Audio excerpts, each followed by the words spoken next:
একটা খাবার খাওয়ার মিনিমাম 8 ঘন্টা পরে আরেকটা খাবার খাওয়া, মিনিমাম 8 আওয়ার্স। 80-85% সমস্যা খাবার থেকে। ঘুমের জন্য দুটো জিনিস দরকার, এটা খুব ইম্পর্টেন্ট। একটা জাতিকে ধ্বংস করতে হলে আপনি জাস্ট আল্লাহ যা যা বলবে তার বিপরীত করলেই হয়ে যাবে, শেষ। যখনই আমাদের থেকে ভালো খাবার সরিয়ে খারাপ খাবার দিয়ে বাজার সয়লাভ করা হলো এবং আমাদের সাধারণ মানুষের অজ্ঞতা সুযোগ নিয়ে সস্তা অ্যাভেলেবেল খাবার দিয়ে ভর্তি করে দিল, ফার্মের ডিম, চাষের মাছ, চাষের গরু, চাষের ছাগল, চাষের মুরগি, সস্তা খাবার, সস্তা সয়াবিন, এগুলো দিয়ে ভরে ফেললো বাজার, খেয়ে এখন রোগী হচ্ছে। আসসালামু আলাইকুম রহমতুল্লাহ। সবাই ভালো আছেন তো? আলহামদুলিল্লাহ, আল্লাহর দরবারে আমরা লাখো কোটি শুকরিয়া আদায় করছি যে তিনি আমাদেরকে জ্ঞান দিয়েছেন। এই পৃথিবীতে তিনি আমাদের একটি উদ্দেশ্যে পাঠিয়েছেন এবং তিনি আমাদেরকে কিভাবে এই পৃথিবীতে আমরা আমাদের জীবনকে পরিচালনা করব সে বিষয়ে সঠিকভাবে দিক নির্দেশনা দিয়েছেন। এবং পবিত্র কোরআনে তিনি বলেছেন যে তিনি যদি আমাদেরকে না জানাতেন তাহলে আমরা কিভাবে জানতে পারতাম। তো এই জন্যে মানুষ আজকে আশরাফুল মাকলুকাত কেন হয়েছে? জ্ঞানের কারণে। হযরত আদম আলাইহিস সালামকে যে জ্ঞান দেওয়া হয়েছে এবং ফেরেশতাদের উপরে তার যে শ্রেষ্ঠত্ব, মানুষের যে শ্রেষ্ঠত্ব, সেটা এই জ্ঞানভিত্তিক পরীক্ষার মাধ্যমেই আল্লাহ তাআলা পরবর্তীতে হযরত আদম আলাইহিস সালামকে যে বিষয়গুলোর নাম শেখালেন, ফেরেশতাদেরকে জিজ্ঞেস করার পরে তারা এটা বলতে পারল না এবং আদম আলাইহিস সালাম এই নামগুলো বললেন এবং ফেরেশতাদেরকে আল্লাহ নির্দেশ দিলেন এবং তারা সবাই আদম আলাইহিস সালামকে সিজদা করলো, ইবলিস ব্যতীত। তো ইবলিস চায় আপনাদেরকে মূর্খ করে রাখতে, অজ্ঞ করে রাখতে। সে আপনাদেরকে বুঝাবে যে দেখো, তোমরা সব বিষয়ে জ্ঞান অর্জন তোমাদের দরকার নেই। ধরেন ডাক্তারি জ্ঞান অর্জন করবে, তোমরা হলো রুগী, তোমরা কেন ডাক্তারি শিখতে যাবে? তোমরা হলো রুগী, তো রুগীরা হলো ওষুধ খাবে আর ডাক্তারদের টাকা দিবে। তো ইবলিস মানুষকে পরামর্শ দেয় যে আলাদা আলাদা জ্ঞান অর্জন, মানে আলেমরা বিজ্ঞান জানতে পারবে না, আলেমদের কোনো সেল সম্পর্কে ধারণা থাকবে না, আলেমদের কোনো অটোফেজি সম্পর্কে ধারণা থাকবে না, অথচ এটা বিজ্ঞানের বড় আবিষ্কার, রোজার উপর আবিষ্কার হয়েছে, না খেয়ে থাকা অটোফেজি। কিন্তু আলেমরা প্রসেসড ফুড চেনে না, আলট্রা প্রসেসড ফুড চেনে না। আবার ডাক্তাররা আবার মানে কোরআন হাদিসের জ্ঞান ওভাবে রাখে না যেভাবে রাখা উচিত। আর রুগীরা তো রুগী, তারা তো আর ডাক্তারি বিদ্যা শেখার কোনো দরকার নেই। তা এই জন্যে আমাদের ইবলিস চায় যে একদিকে তুমি জ্ঞান অর্জন করবা ঠিকই, কিন্তু আরেকদিকে তুমি মূর্খ থাকবা। তো এই জন্যে আমাদেরকে সে মূর্খ বানিয়ে রেখেছে, যার ফলে আমরা চিনি বেশি, ডায়াবেটিস রোগী। আপনারা সবাই জানেন যে রক্তের চিনি বেড়ে গেলে সেই রোগটা হলো ডায়াবেটিস, জানেন তো নাকি? তা একটা লোকের চিনি বেশি, তাকে 6 বেলা চিনি খাওয়া কত বড় মূর্খামি, ভণ্ডামি। এটা কি করে সম্ভব হয়েছে? এই যারা খায় তারা এই বিষয়ে জানে না বলে ডাক্তাররা তাদেরকে এই পরামর্শ দিতে পারছে এবং তাদেরকে রোগী হিসেবে পুষতে পারতেছে। কিন্তু তাদের যদি নলেজ থাকতো যে ভাতও চিনি, রুটিও চিনি, ফলও চিনি, দুধও চিনি, তা আমার চিনি বেশি, আমি আরও চিনি খাবো, তো আমি কোন বোকা, আমি কোন ধরনের বা কয় নম্বর, তখন সে এটা বুঝতে পারতো। কিন্তু যেহেতু এই বিষয়ে সে জানে না, ফুড সম্পর্কে তার ধারণা নেই, এমনকি মানে মানে অবাক করার মতো ব্যাপার যে জিলাপিকে মানে তৈব মনে করা হয়, অর্থাৎ মসজিদে তবারক হিসেবে জিলাপি দেওয়া হয়, তো পবিত্র জায়গা। তো এখন তবারক হিসেবে জিলাপি দেওয়া হয়, এখন জিলাপিটা যে তৈব কিনা, অর্থাৎ আল্লাহ আমাদেরকে কোরআনে যে হুকুম দিয়েছেন যে তোমরা হালাল এবং তৈব খাবে, তাহলে আমাদের সবচেয়ে বেশি সর্বশ্রেষ্ঠ যে মানে স্থানের যে মর্যাদা, তার ভিতরে কাবা শরীফ।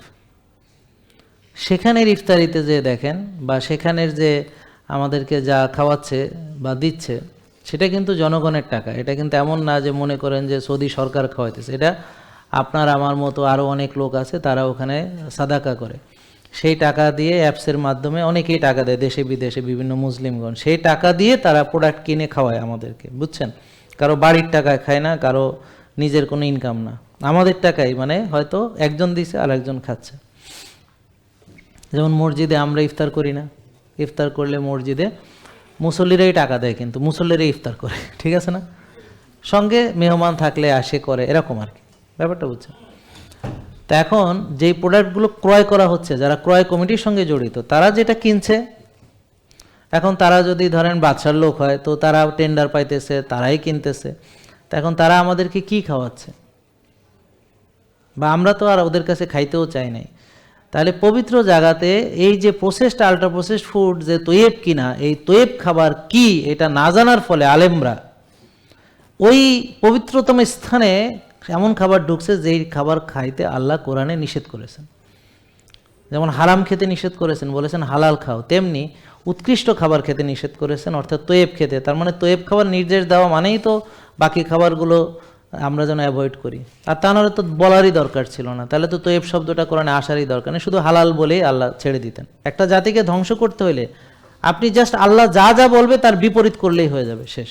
তাহলে ইবলিসের শয়তানি করাটা সহজ। আল্লাহ কইছে ডাইন, ও কবে বাম। আল্লাহ কইছে রাতে ঘুমাইতে, ও কবে রাত জেগে থাক। আল্লাহ বলছে ভোরে উঠতে, কবে তুই এখন ঘুমাবি, শীতকাল ল্যাবের তলা থেকে বেরোবি না। আল্লাহ বলছে মসজিদে যে নামাজ পড়তে, বলবে তুই ঘরের মধ্যে পড়, নাইলে পড়িস না। আল্লাহ বলছে যে এক ভাগ খাইতে, ও কবে কাড়া ভরে খা, জীবনে খাই দেই ফুর্তি করে, ছাড়া আর কিছু নেই। আল্লাহ বলছে হালাল তৈব খাইতে, ওকে যা পাবি তাই খাবি, যা সামনে পাবি তাই খাবি। আল্লাহ বলছে ক্ষুধা লাগলে খাইতে, ওকে না 6 বেলা খাবি, বুঝেন না কথা। আল্লাহ বলছে রোজা রাখতে, কয় না সারাদিন খাবি। মানে আল্লাহ যা বলছে এর বিপরীত চলানোই। আল্লাহ বলছে ডিসিপ্লিন মেনে চলবি, ইবলিস বলবে কোনো ডিসিপ্লিন মানা যাবে না, যা খুশি তাই চলবা, যেমন খুশি চলবা, যখন খুশি ঘুমাবা, যখন খুশি উঠবা, যখন খুশি যাবা। আল্লাহ বলছে যে তোমরা সীমালঙ্ঘন করেন, ইবলিস সব কিছুতে সীমালঙ্ঘন করতে হবে, বাড়াবাড়িতে এবং ছাড়াছাড়িতে, বুঝতে পারছেন। আল্লাহ বলছে যে তোমরা তোমার শরীরের যত্ন না, না না শরীরের যত্ন না, ব্যবসার যত্ন নেবো, চাকরির যত্ন নেবো, বাচ্চা কাচ্চার যত্ন নেবো, সংসারের যত্ন নেবো, খালি নিজেরটা বাদে সব কিছুর যত্ন নেবো। মানে আল্লাহ বলছে শরীরের হক আদায় করতে। তার মানে আল্লাহ যা বলছে তার বিপরীত চলানোই হচ্ছে ইবলিসের একমাত্র লক্ষ্য এবং উদ্দেশ্য। তাহলে আল্লাহ চায় আপনারা যেন সবাই জান্নাতে যান, আপনারা যেন সবাই সুস্থ থাকেন, আর ইবলিস চায় আপনারা সব যেন রুগী হন আর সব যেন জাহান্নামে যান। জাস্ট রব্বানা আতিনা ফিদ দুনিয়া হাসানা ওয়া ফিল আখিরাতি হাসানা ওয়া কিনা আযাবান্নার, এর বিপরীত হইল ইবলিসের দোয়া, যে দুনিয়াতে অশান্তি, আখিরাতে অশান্তি এবং জাহান্নামে নিক্ষেপ করা। আমাদের যে মূল যে উদ্দেশ্য সুস্থ থাকা নয়, আমাদের মূল উদ্দেশ্য হচ্ছে কল্যাণ লাভ করা। সুস্থতা একটা কল্যাণ, অনেক কল্যাণের ভিতরে একটা কল্যাণ, আর সবচেয়ে বড় কল্যাণ হচ্ছে আখিরাতে সফলতা অর্জন করা। তাহলে দেখেন কোষ কিভাবে শয়তান দূষিত করছে। সিম্পল, খাওয়া দাওয়া ফুর্তি করো, দুনিয়াটা মস্ত বড়, এটা দিয়েই কোষ শেষ। কি বেশি খাওয়া, বারবার খাওয়া, এবং সেটাকে ব্যবহার না করে অলসতা বিলাসিতা করা। তো খাবার জমতে জমতে কোষে ওভারলোড, রক্তের চিনি কোষে ঢুকতে পারছে না, চিনি বেড়ে ডায়াবেটিস হচ্ছে। আবার ডাক্তারদের কাছে গেছেন, ওরা বলে 6 বেলা চিনি খাও এবং ওষুধ দিয়ে ইনসুলিন দিয়ে কোষের মধ্যে ঢুকাও, কোষ নষ্ট করো। তো চিকিৎসা করতে করতে ডায়াবেটিস, এখন চোখ নষ্ট হয়েছে, চিকিৎসা করতে করতে এখন প্রেশার বেড়ে, তারপরে হার্ট অ্যাটাক করে এখন রিং পরাইছে, অথবা বাইপাস করছে, অথবা দুনিয়া থেকে বিদায় নিয়ে আল্লাহর কাছে চলে গেছে। তারপরে ব্রেন স্ট্রোক করছে, প্যারালাইসিস হয়ে পড়ে রয়েছে। তারপরে কিডনি নষ্ট হয়েছে, এখন ডায়ালাইসিস, তারপরে ট্রান্সপ্লান্ট। এরপরে লিভার নষ্ট হয়েছে, এবার লিভার সিরোসিস, লিভার ট্রান্সপ্লান্ট। এইভাবে মাজা গেছে, মাজার অপারেশন, গিরা গেছে, গিরার অপারেশন, গিরা কেটে ফেলাই দিছে, পা কেটে ফেলাই দিছে, নার্ভ ড্যামেজ হয়েছে।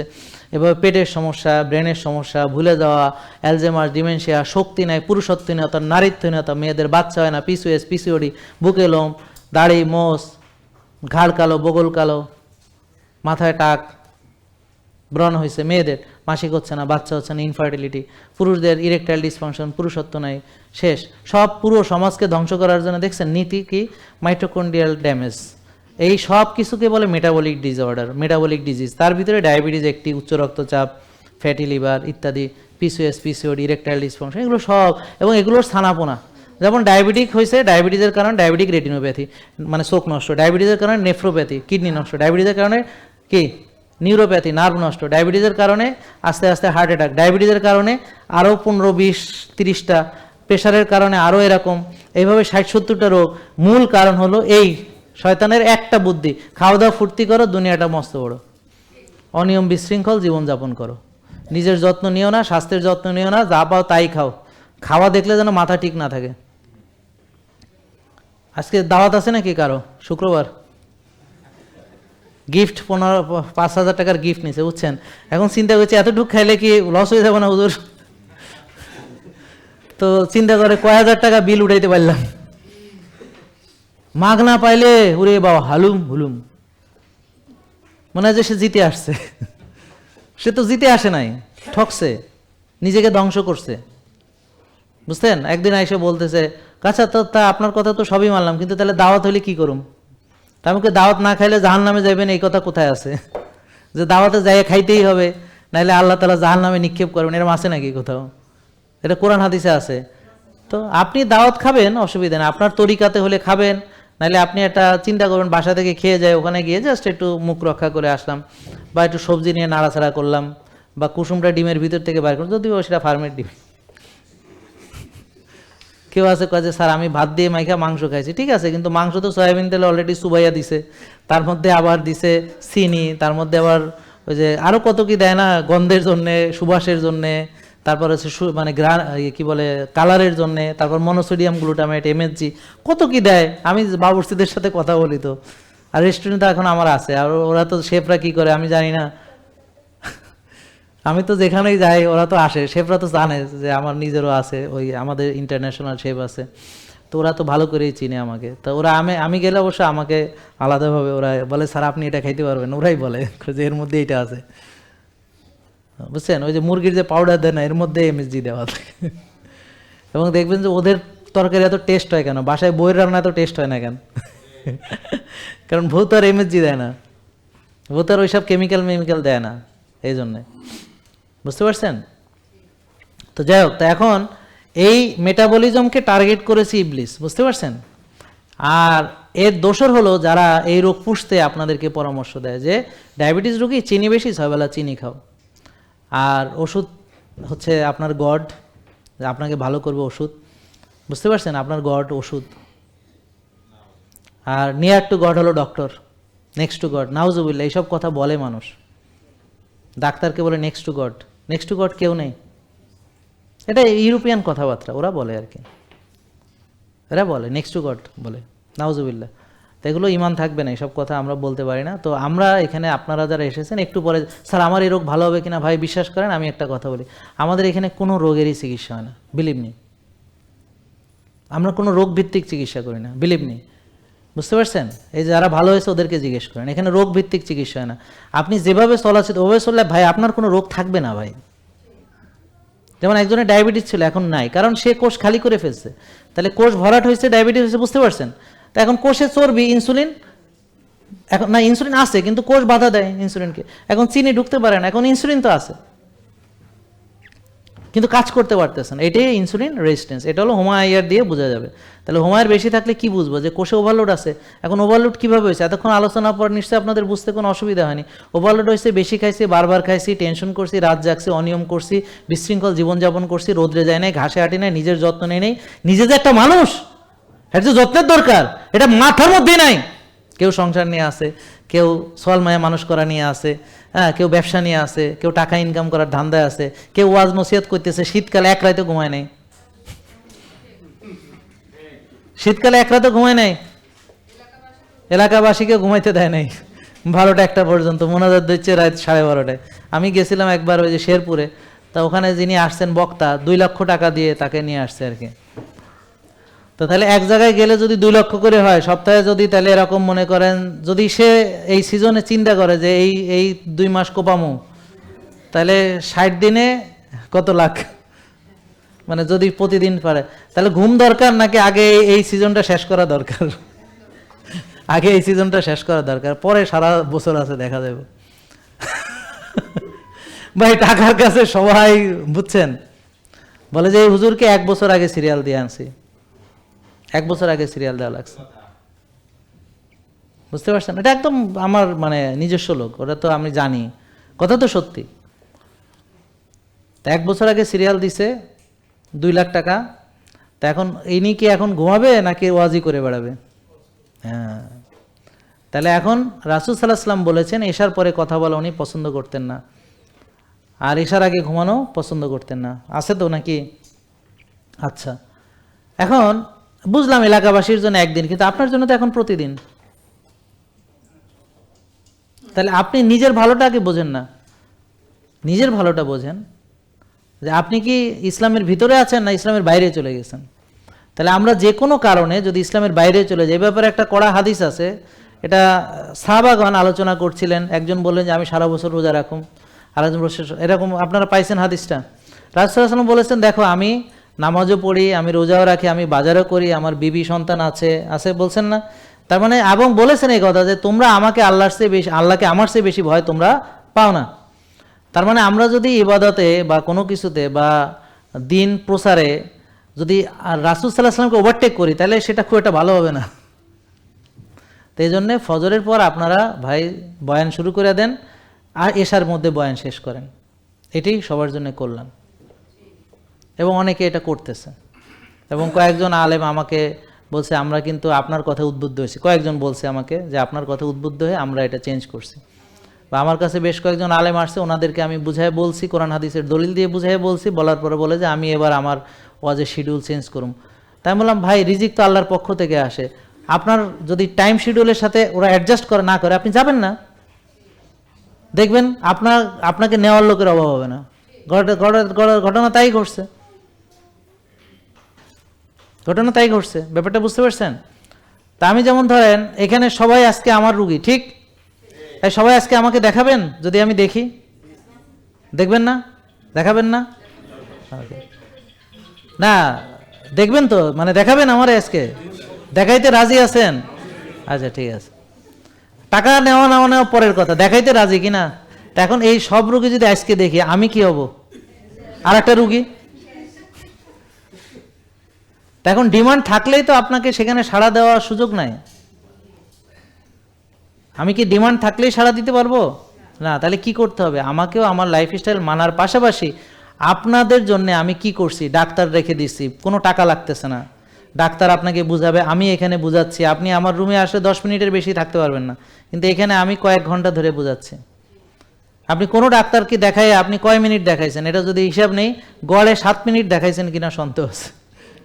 এবং বেশিরভাগ ডাক্তার তারা তাড়াতাড়ি কবে যে next next next next next. হ্যাঁ, তো যাক, ওটা আমরা অন্যের বদনামি করছি না, সমালোচনা করছি না, বাট একটা ইন্টারন্যাশনাল গবেষণা আছে, ওখানে বলছে যে একজন এমবিবিএস ডাক্তার গড়ে 7 মিনিট করে রুগী দেখেন। 80-85% সমস্যা খাবার থেকে।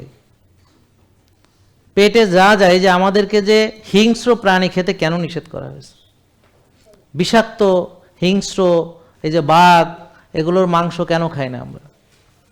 বুঝতে পারছেন কেন খাই না? মনে রাখবেন যে খাবার আমাদের ক্যারেক্টারকে রিডিফাইন করে। এর বহু প্রমাণ আছে, আমাদের যারা ফলো করেছে। এক ভাই একদিন আইসা আমার কাছে ঝরঝর করে কাঁদতেছে, বলে যে স্যার আমি তো, বিশ্বাস করেন আমার তখন মনে হলো রাসূল সাল্লাল্লাহু আলাইহি ওয়াসাল্লামের কথা, ওইটা পরে আসতেছে। সে বলতেছে যে আমাকে আগে কেউ সাহায্য চাইলে, ভিখারি হোক, আই ডোন্ট কেয়ার, মসজিদে যাইতাম, এই লুলা খোড়া আমার কোনোটাই আমার কখনো মনের মধ্যে টানে নাই। আর এখন কারো কষ্ট দেখলে আমার ঝরঝর করে চোখে পানি আসে, এখন আমি এদেরকে সাহায্য করতে মন চায়, এখন আমি তাদের কষ্টটা আমি হৃদয়ে অনুভব করি। কয়ে যে আমি তো এরকম ছিলাম না, এবং এই বলতে বলতে সে কাঁদতেছে, কয়ে যে আমি তো কঠিন হৃদয় ছিলাম। এটা কিভাবে হয়েছে?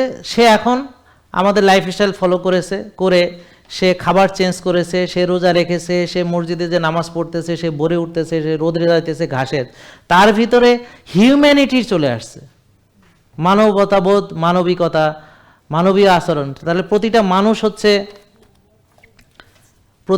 হচ্ছে মানবিক শুরু থেকেই, কারণ আল্লাহ তাআলা সবাইকে তার ফিতরাতের উপরে দিয়েছেন। পরবর্তীতে তার সমাজ, তার পরিবেশ, তার পিতামাতা, তার আত্মীয় স্বজন, তার পারিপার্শ্বিকতা, তার ক্যারেক্টারকে নতুন করে তৈরি করেছে। এই রিপোর্টগুলো কি, এটা একটু বুঝাই দিই, জাস্ট 1 মিনিট লাগবে। হোমায়ের দিয়ে কোষে ওভারলোড কিনা বুঝতে পারি, টিজিএইচডির রেশিও দিয়ে, যে আপনার যে কোলেস্ট্রল, যেই কোলেস্ট্রলটা রক্তনালীতে চর্বি জমায়, ওই ধরনের কোলেস্ট্রলের মাত্রা বেশি আছে কিনা, অর্থাৎ টিজিএইচডির রেশিও কেমন। যদি টিজি বেশি থাকে, এইচডিএল কম থাকে, তাহলে বুঝতে হবে আপনার রক্তনালীর ভিতরে চর্বি জমা হচ্ছে, এটাকে এত ব্লক হচ্ছে, ইয়েস অ্যাথেরোস্ক্লেরোসিস, ব্লক তৈরি হচ্ছে। তারপরে সিআরপি বা প্রদাহ, এটা দিয়ে আমরা দেখি কার ইনফ্লামেশন কত। ইনফ্লামেশন হওয়ার জন্যে বাতাস দায়ী, পানি দায়ী, খাবার দায়ী, টেনশন দায়ী, রাত জাগা দায়ী, ভিটামিন ডি কম সেটাও দায়ী, ব্যাপারটা বুঝছেন, অস্থিরতা দায়ী, এরকম অনেক কিছু। এমনকি আমাদের বায়ু দূষণ, পরিবেশ দূষণ, সব কিছু। এমনকি আমাদের রাষ্ট্রের অবস্থা যদি ভালো না থাকে, এমনকি আমাদের যদি নিরাপত্তার অভাব থাকে, আমরা যদি রাস্তায় গেলে কেউ মেরে ফেলতে পারে, পিছন দিয়ে গুলি, এখন তো প্রায় দেখি এটা নতুন নিয়ম হয়েছে, হুন্ডার পিছন দিয়ে গুলি করা, রিক্সার পিছন দিয়ে গুলি করা, প্রকাশ্য দিবালকে, এরকম 5-6টা ঘটনা ঘটছে সারা দেশে এই কয়েকদিনের মধ্যে, প্রকাশ্যে গুলি করতেছে। হ্যাঁ, তো নিরাপত্তাহীনতা, পরিবারে অশান্তি, ফ্যামিলির সাথে অশান্তি, বউর সাথে অশান্তি, স্বামীর সাথে অশান্তি, সন্তানদের সাথে অশান্তি, চাকরিতে অশান্তি, ব্যবসায় অশান্তি ইত্যাদি, এগুলো ইনফ্লামেশনের জন্য দেয়, মানসিক অস্থিরতা। তারপর হচ্ছে ইনসুলিন, এটা হলো আমাদের সাধারণত 4 থেকে 5 থাকে, কিন্তু এই যে ডায়াবেটিস রোগী যারাই আছেন কেউ তো আর ইনসুলিন মাপাননি, মাপাইছেন? সবাই তো চিনি মাপাইছেন, চিনির গড় মাপাইছেন, HbA1c মাপাইছেন, RBS মাপাইছেন, খালি পেটে চিনি মাপাইছেন, খাওয়ার পরে চিনি মাপাইছেন, চিনির গড় হলো HbA1c। হ্যাঁ, তা আপনারা ইনসুলিন কত জিজ্ঞেস করলে কেউ বলতে পারে না। আর একজন পণ্ডিত হঠাৎ করে বলে যে আমার ইনসুলিন খালি পেটে মাপছি সকালে 7, আসলে ওই চিনির উত্তরই সেই ইনসুলিনে দেয় আর কি। হ্যাঁ, যে কিছু যখন পারি না তখন একটা কিছু বলে দিই। হ্যাঁ, তাহলে ইনসুলিন চিনে না। তাহলে ডায়াবেটিসের রুগী যারা ডাক্তার দেখাইছেন, কোনো ডাক্তার আপনার ইনসুলিন টেস্ট করায় নাই, ইনসুলিন কত সেটা দেখে নাই, এবং ইনসুলিন তৈরি হয় কি না এই পরীক্ষার নাম হলো C peptide. C peptide, insulin তৈরি হয় কিনা, সি পেপটাইড, অর্থাৎ ইনসুলিন তৈরি হয় কিনা সেটা না দেখে, আপনার সত্যি সত্যি ইনসুলিনের অভাব আছে কিনা সেটা না দেখে, আপনার কত ইনসুলিন শরীরে সেটা না দেখে, ইনসুলিন সঠিক মাত্রায় ব্যবহার হতে পারে কিনা সেটা না দেখে, অনুমান নির্ভর, আন্দাজে, মন গড়া, তার মন চাইছে আপনাকে ইনসুলিন দিয়ে দিচ্ছে। তার মানে আমার ডাক্তাররা বিজ্ঞান ফলো করছেন না, অটোফেজি ফলো করছেন না, জাপানি বিজ্ঞানী ওসুমির আবিষ্কারও ফলো করছেন না। তেনারা একটা বিজ্ঞানসম্মত পরীক্ষা হোমায়ার না করিয়ে, সিপেপটাইড না করিয়ে, ইনসুলিন না মেপে আপনার ডায়াবেটিসের চিকিৎসা করতেছে, আন্দাজ, অনুমান নির্ভর। চিনি বেশি রোগীকে 6 বেলা খেতে দিচ্ছে, অযৌক্তিক। তাহলে বর্তমানে যারা আপনাদের ডায়াবেটিসের চিকিৎসা করছে তারা অযৌক্তিক, অবৈজ্ঞানিক, অনুমান নির্ভর, রোগ পোষা, রুগীকে আরো বড় রুগী বানানো, আরো বড় রুগী, এই রুগী যেন জীবনে ভালো নয় সেটা নিশ্চিত করা, তাকে আরো বড় রুগী তৈরি করা, তাকে আরো নানান সমস্যার মধ্যে ফেলে দেওয়ার জন্য তারা এই কাজগুলো করতেছে। এখন এই কথা আমি বলতেছি এই জন্য তাদের গাত্র দেওয়া হচ্ছে। কিন্তু আবার কালকেও একটা মেয়ে আসছে, ইন্টার্নি ডক্টর, ও ডাক্তার হয়ে গেছে, ইন্টার্নি করতেছে, কালকে আসছে, ও আমাদেরকে ফলো করতেছে, ওরা বুঝতে পারতেছে। যা ওখানে গেলাম কালকে ঘাসে হাঁটতে, আমি ওই যে রোজা রাখে ওই আসরের পরে ঘাসে হাঁটি খালি পায়ে, সূর্য নামার সময় সূর্যের দিকে তাকাই, দেখি।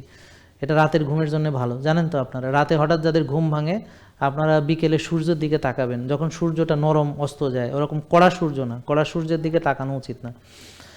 এবং ঘাসে হাঁটবেন খালি পায়ে। হ্যাঁ, খালি পায়ে ঘাসে হাঁটলে একজন বিজ্ঞানী উনি গবেষণা করে দেখেছেন যে আমাদের যে রক্তের ভিতরে যে আরবিসি থাকে, রেড ব্লাড সেল, এগুলো একটার সাথে একটা লেগে থাকার প্রবণতা। কিন্তু উনি দেখলো যে ঘাসে হেঁটে আসার পরে আবার ওর রক্ত নিয়ে দেখলো যে এটা এখন একটার সঙ্গে মিশছে না।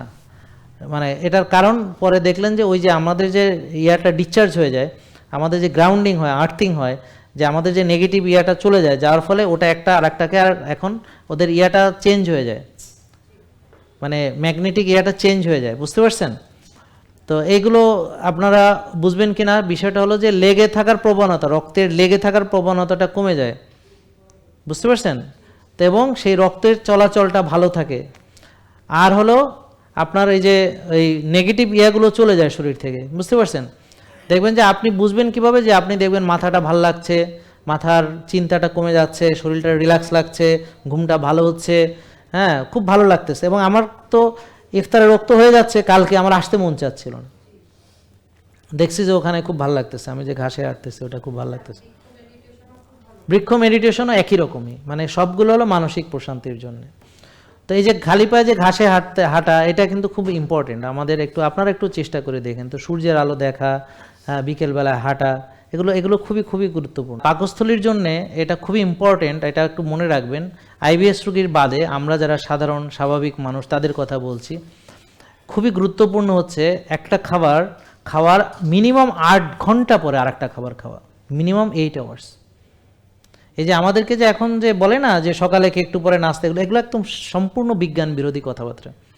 যদি আমরা এটাকে যুক্তি হিসেবে মেনে নিই, হ্যাঁ আমরা 6 বেলা খাবো, ঠিক আছে, এটার কোনো ঐতিহাসিক ভিত্তি নাই, তবুও মেনে নিলাম হ্যাঁ 6 বেলা খাবো। কিন্তু আপনি দেখেন আপনার কি পরিমাণ এনজাইম লাগবে, কি পরিমাণ পাচক রস লাগবে, আর সবসময় বডি তো খাবার হজমে নিয়ে ব্যস্ত থাকবে, তাহলে বডির অটোফেজি হবে কখন, রিপেয়ার হিলিং কখন করবে, তার কাজ কখন করবে, লিভার নিজের কাজ কখন করবে? সে তো সারা দিন তার খাবার আসতেই আছে, তার মেশিন চলতে আছে, মেটাবলিজম চলতেছে। ধরেন আপনি একটা ধান ভাঙানোর মেশিন দিলেন, দিয়ে এখন সবসময় ধান আসতেছে আর ভাঙাচ্ছেন, কয়দিন পর মেশিনটা থাকবে? নষ্ট হয়ে যাবে না? তাহলে আপনি কি বলবেন, তাহলে আমাকে একটা বিশ্রাম দাও, মেশিনের একটা বিশ্রাম লাগবে, যে এই এতটার থেকে আপনি লিফট আছে না বাসায় আপনাদের অনেকের, বলে না যে এই 1 ঘন্টা 2 ঘন্টা লিফট বন্ধ থাকবে বলে না কেন? তা আমরা কোন মনে করেন যে অটোমেটিক মেশিন, যে সারা দিন খাবো আর সারা দিন আমার মেটাবলিজম চলবে, এটা কি কোনো যুক্তির কথা? তাইলে বাস্তবসম্মত হলো আপনি মানে গ্যাপগুলো বলছি, একটা খাবার খাওয়ার মিনিমাম 8 ঘন্টা পরে আরেকটা খাবার খাওয়া উচিত, এ হচ্ছে আমাদের পলিসি, এটা হলো স্বাস্থ্যসম্মত। আর আমাদের প্রয়োজন অনুযায়ী, যেমন ধরেন কারো যদি দরকার থাকে সেটা ভিন্ন ব্যাপার, ওই যে বললাম যারা খেতে পারে না, অনেক শুকায় গেছে, কঙ্কাল হয়ে গেছে, তাকে হয়তো আমি 90 গ্রাম প্রোটিন খেতে দিলাম, এই 90 গ্রাম প্রোটিন একসাথে খেলে ও পেট ফেটে যাবে, ও মরে যাবে, বমি করবে, বুঝতে পারছেন? ও কি করবে, প্রথমেই তো আসে 90 গ্রাম খাইতে পারে না। আপনি যা পারেন একটু সকালে একটা ডিম খান, একটু পরে আবার একটু মাছ খান, বা আরেকটু পরে আবার একটা মাংস খান, আবার একটু ডিম খান, এভাবে ভাগ ভাগ করে দেখেন সারাদিন ব্যাপী সে সকাল থেকে সন্ধ্যা 6টার মধ্যে খান। জেকে লাইফস্টাইল, ওষুধ মুক্ত সুস্থ জীবন।